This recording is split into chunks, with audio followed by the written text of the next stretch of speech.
ئەمڕۆ لە خزمەتانام لەگەڵ ئەم ئاەتە ئەبین ئاەتی 39 سوورەتی نور کە باس لە کافرەکانەکە و حاڵەتیان وێنە ئەکا کە بە شێوەیەک ئەو کار و کردوانی کە کردویانەوە ئەزانن جێگایان بۆ وەگرێ. عەرەبەکانی قوڕەیش کافرەکان ئەیانوت ئێمەش هەر لەسەر دینی ئیبراهیمین و ئێمەش لەسەر دینی خوای گەورەین و خزمەتی دینەکەی ئەکەین، نابینی ئێمە لە خزمەتی کەعبەیین و حاجەکان ئاوە دەین و نانیانە دەینێ و میواندارەتی ئەەکەین و ئەنجا بەدەنگ هەتیوەوە ئەڕۆین و داما و غەریب و لێ قەوماوان یارمەتی ئەدەین و ئێمەش کەوا بوو ئەم کردەوە چاکانە هەموو یەکەین لای خوای پەروەردگار جێگامان بۆ وەگرێ. بەم ئومێدەوە ژیانی دنیایانە بردەسەر.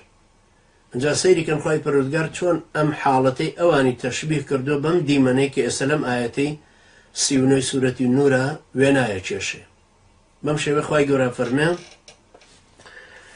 ئەی خوێنمەوە ئاەتەکە: أعوذ بالله من الشيطان الرجيم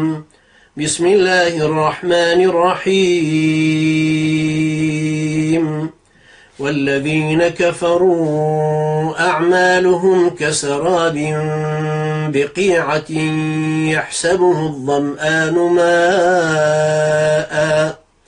يحسبه الظمآن ماء حتى إذا جاءه لم يجده شيئا ووجد الله عنده فوفاه حسابه والله سريع الحساب. تماشاكن خوای پەروەردگارە فەرمێ سەرەتا معنای ئاەتەکە بەگشتی ئەفەرمێ ئەو کەسانەی کە کافر بوون کار و کردەوەکانیان وەکو تراوێلکە وەکو سەرابێک وایە